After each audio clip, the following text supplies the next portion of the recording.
Well, again, when a piece of human waste, and a very ignorant piece of human waste like a Glenn Beck, decides to explain to other brain dead white people what Dr. King really meant, that's when that's when once again that line between sanity and psychopathology is crossed, and that's what Beck does. Anyway, there will be a counter event. The march will begin at D.C.'s Dunbar High School and end at the future site of the MLK Jr. Memorial. Press release for the march describes, quote, the Tea Party and allied conservatives as trying to break the crux of what the civil rights movement symbolized and what Dr. King fought and literally died for, end quote. But Al Sharpton, who's going to be there, was quick to say the event was not a countermarch or confrontation with Beck. Sharpton said, quote, at no point will we interchange with Beck and his supporters. We will not desecrate the march and what King stood for, end quote. Now, what about the assertion? And it's amazing to me. It's always these arrogant neo-fascist white people who borrow from Lincoln, who borrow from King, who borrow from historic cultural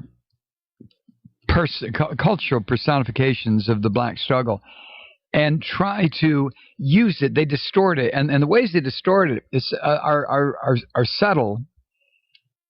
This has been going on for quite some time.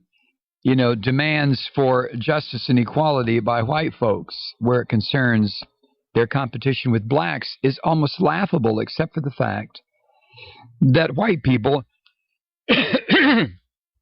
when they hear that kind of twisted and perverted rhetoric, buy into it. Buy into it. But Beck's assertion that the Tea Party, the Teabaggers, have as much right to King's legacy as anyone else. Garrett Epps, a University of Baltimore Law School professor, said, quote, I think the embrace of King is a real problem for people like Glenn Beck because King was a very powerful moral and political figure, end quote, and one that doesn't fit into the teabagger rhetoric. You know, Dr. King stood for morality. He didn't stand for it. He preached it. He talked it. He walked it. He breathed it. Morality in the larger sense, the morality of a culture, a society.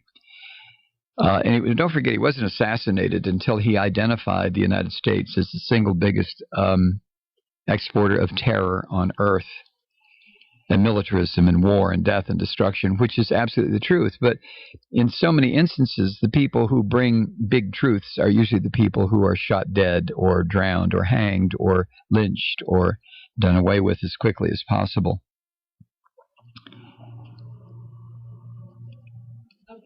Professor Epps does argue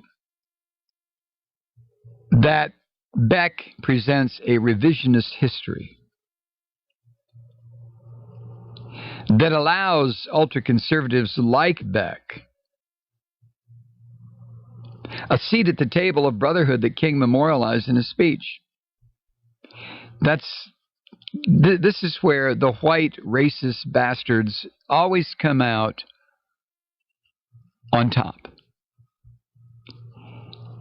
Glenn Beck and his bobblehead followers are no more interested in racial justice than they're interested in cutting their own throats. But they steal the language of human rights. They steal the language of equal justice under the law. Beck and his teabaggers hate any person or group of persons unlike them. Instantly, upon seeing them on the street, instant hatred. I hate blacks. I hate Jews. I hate Muslims. I hate brown people. I hate black people. I hate this group. I hate that group because they're not middle-aged white people, conservative, Christian. So to say that Beck deserves a seat at the table is not for me to say at all, because I am not capable as a Caucasian to truly, viscerally understand what Dr. King said. I can get it up here in my head, but I can't get it down here in my gut. I can't. I can translate it from my head to my heart and try to live that way, but I will always fail. My hope is that my failure rate lessens as I learn more. But Beck has said that far too many people have either gotten just lazy or they have purposely distorted Dr. King's ideas of judge a man by the content of his character. Oh, you bastard. Oh, you rat bastard, Glenn. You are judged by the content of your character every time you open your pie hole and go on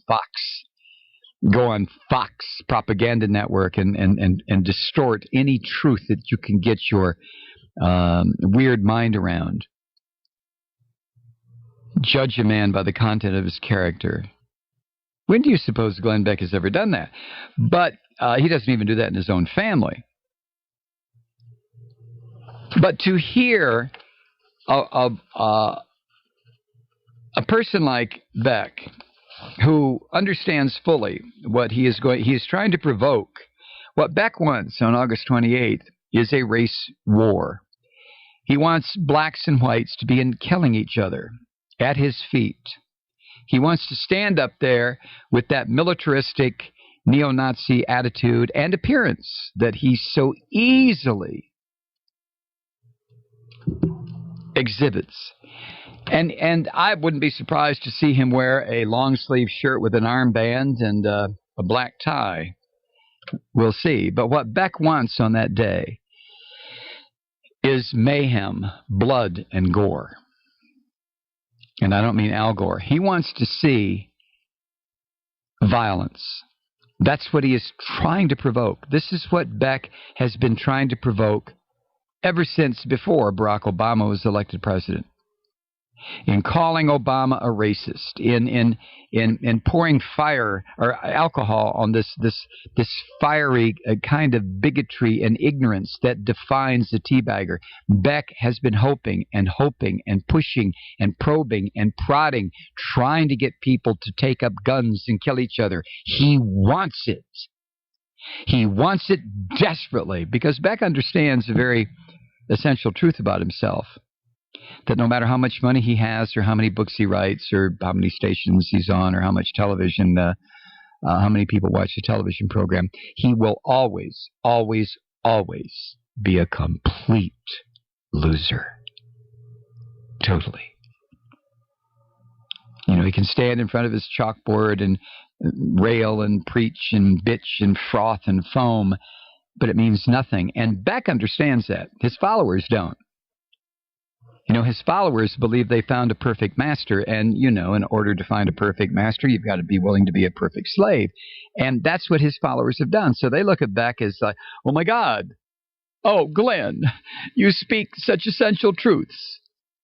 Oh, I would die for you. Yes, you will. This is what Beck is hoping for. This is what any demagogue prays for, and they do pray, that their appearance will ignite the crowd to such a degree that anyone who comes near this collection of madness will be devoured, consumed, attacked, ripped to pieces. This is what any demagogue hopes for, whether it is a third-rate demagogue like Glenn Beck or the demagogue of all demagogues, Adolf Hitler. It doesn't make any difference. It's a matter of degrees. What they want: destruction, violence, death,